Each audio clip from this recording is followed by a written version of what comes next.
Hello and welcome to another episode of Moose's Gear Goo Review. I'm Moose, and today I have another knife review, and that is a pretty sweet one. This is the H&K Soldat. Yeah, the Heckler and Koch Soldat. That's what H&K stand for. So this is the Soldat. Okay, so I'm going to read over some specs, talk about what I really like about this knife and what I don't. And yeah, you can decide whether or not you want to purchase one of these. Though it might be kind of hard to find one of these, so let's check it out. So the H&K Soldat is 7.7 inches long. The overall blade length is just over 3¼ inches at 3.3 inches long. The blade thickness is 0.12. The overall handle length is 4.4 inches. The handle thickness is pretty thick for a smaller folder like this. I mean, it's not small, but like a medium-sized folder. The handle is 3/4 of an inch. So pretty thick. So it's 0.76 inches thick.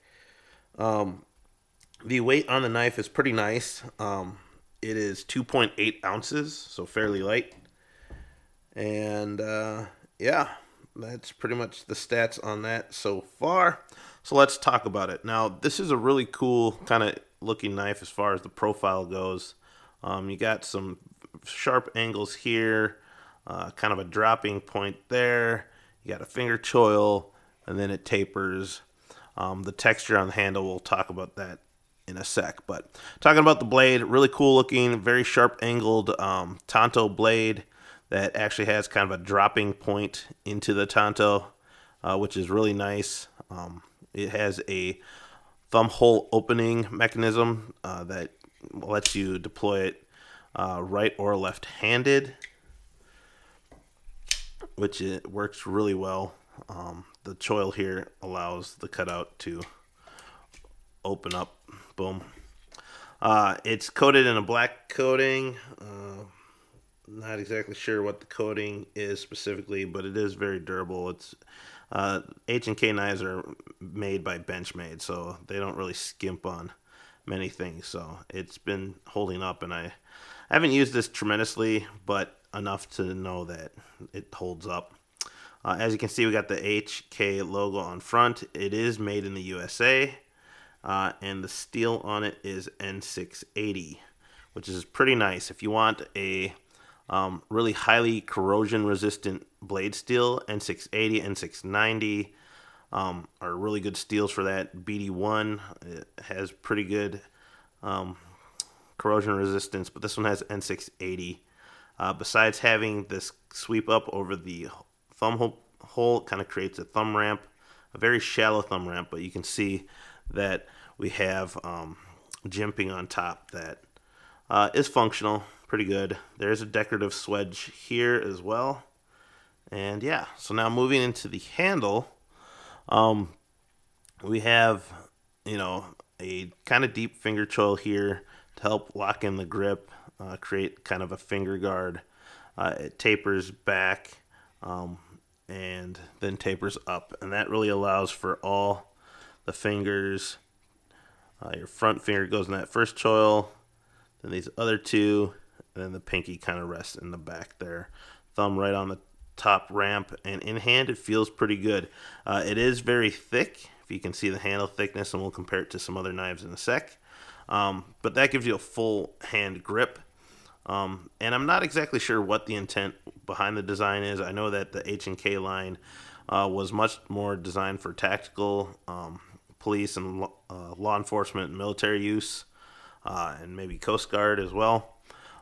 So because of the corrosion resistant steel and the thickness of the blade, I assume this might be kind of a wet weather tactical knife.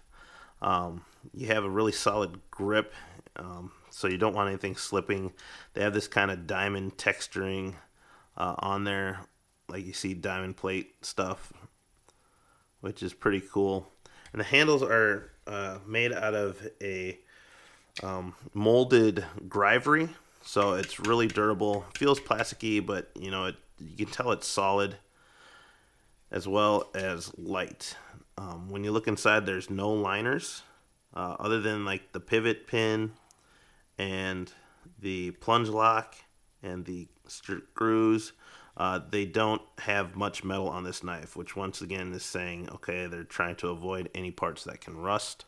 So I'm assuming this was more of a wet weather knife.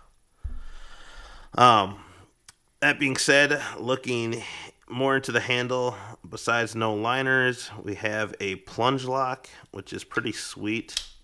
It doesn't operate like other plunge locks on automatics because the plunge does not re-engage when it's closed to hold the spring, so you can just slide it open without having to push the button. But then to close it and disengage the lock, you just press in that button. Because plunge locks are usually like that, they're one-sided, so this more or less is designed for right-hand carry, at least close.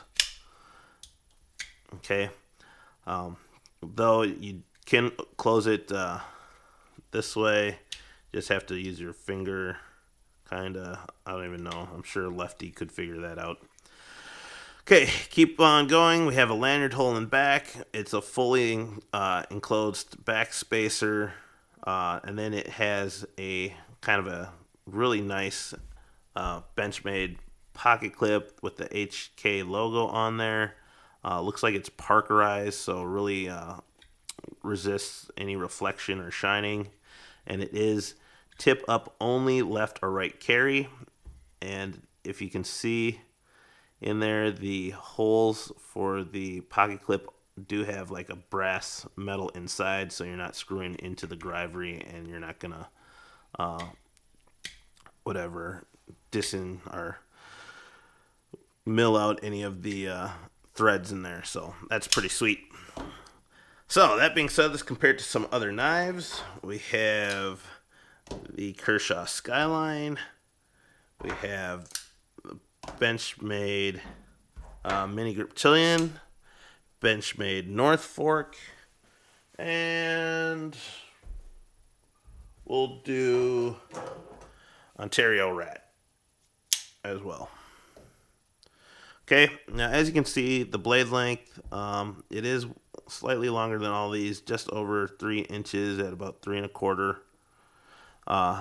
The looks like the Skyline is about the same blade length. Handle-wise, it's similar to the Skyline as well, and the Rat is just ridiculously big, you know, so whatever. As you can see, just from laying them flat here, the Soldat is protruding higher.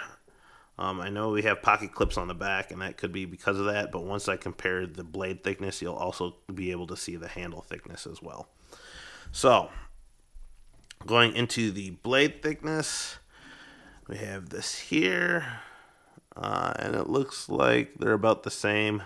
Once again, look at the handle thickness. Soldat is a chunky one. Looking at the Skyline, Soldat blade stock is thicker. This one is a good example. As far as the handle thickness, it's pretty thick.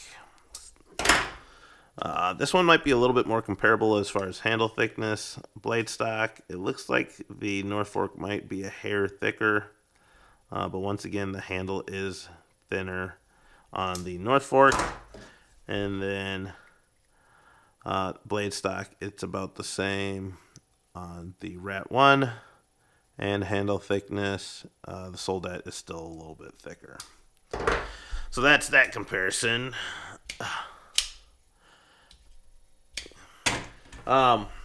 So last but not least is the ugly brown glove test.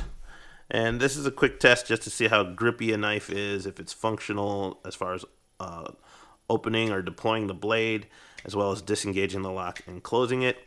Right off the bat, the texturing and the jimping all along the edges here actually add a ton of grip. So it feels okay, plus the width of the handle helps hold it in hand. I can definitely access the knife hole with this glove, Get the tip of my finger in there. There. So, definitely opens, passes that in hand. The jimping actually locks in pretty good. The texture is still there. It's a tad slippery, but not bad. And my hand feels pretty locked in. If I do a full hand grip because of the thickness of the handle, I actually have a really good grip on that as well. So, pretty cool. And then closing, one-handed, definitely doable. Wouldn't say it's like super awesome, but definitely like a B. So I'll give this an 80% on the ugly brown glove test.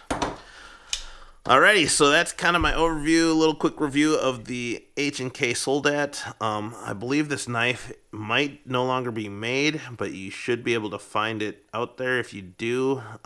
Normal retail price is around 60 to 70 bucks. If you find it for less than that, it's really awesome, especially if you want a good water type tactical blade. So check it out. I know it does come in a serrated, partially serrated version as well. And yeah, so thanks for checking this out. Please like, comment, subscribe. Check the eye in the upper right hand corner for links to some of these other knives and unboxing and other videos that I do. And thank you very much. Happy New Year, and I'll see you outside. Actually, I just said that because I'm filming this on New Year's Day. But whenever I put this up, either way, I hope you're having a great year. I'll see you outside.